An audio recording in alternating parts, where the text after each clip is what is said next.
You filed House Bill 9181. This is the Philippine Ecosystem Natural Capital Accounting System, a mouthful. Explain to us what this means.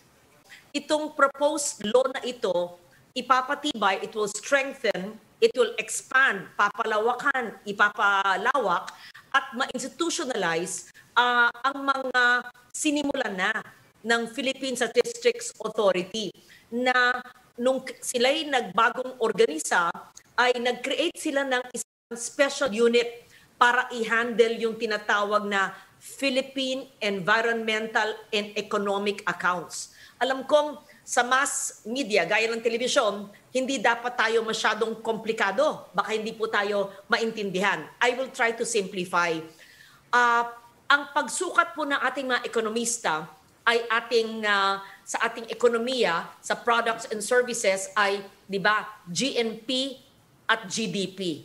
Gross Domestic Product, Gross National Product. Pero ang tanong ko po, sinusukat kaya ang ating terrestrial, ang ating lupa, ang ating kabundukan? Sinusukat kaya ang ating freshwater resources? Sinusukat kaya ang ating blue economy na tinatawag, yung marine resources, ang ating karagatan, at ang ating mga coastal resources, ang ating mangrove area, ating coral reefs?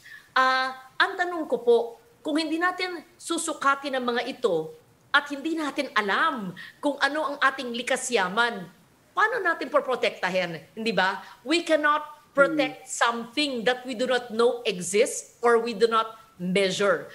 This bill seeks to include what was formerly considered, dati po tinatawag nila externalities. Hindi po vinavalue as capital.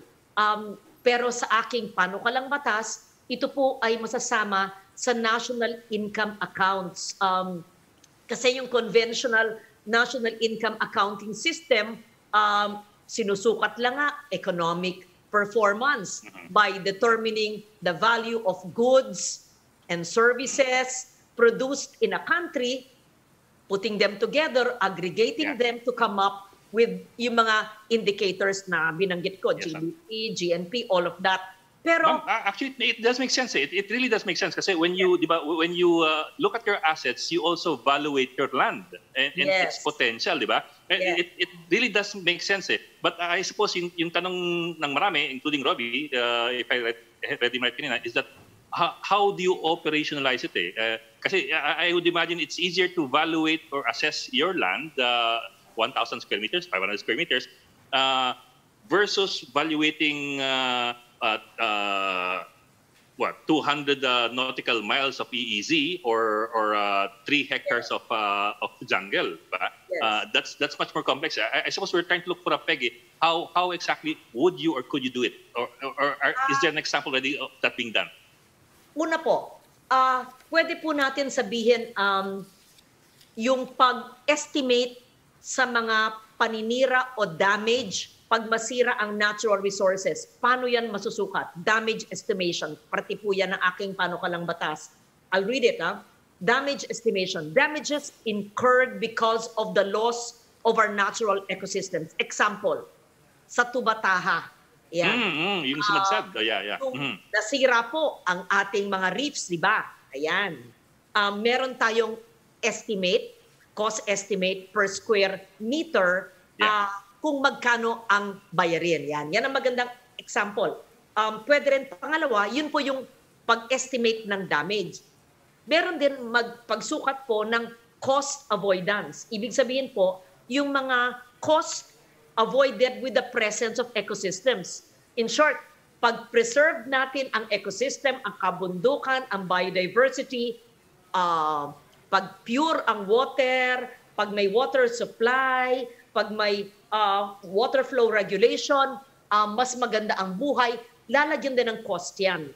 Alam kong sa batas ay hindi basta-bastang malalagyan ng cost lahat ito. But that's why there will be a commission that will be comprised of experts and economic statisticians, natural ecologists who will study this, and agencies of government will be part of this.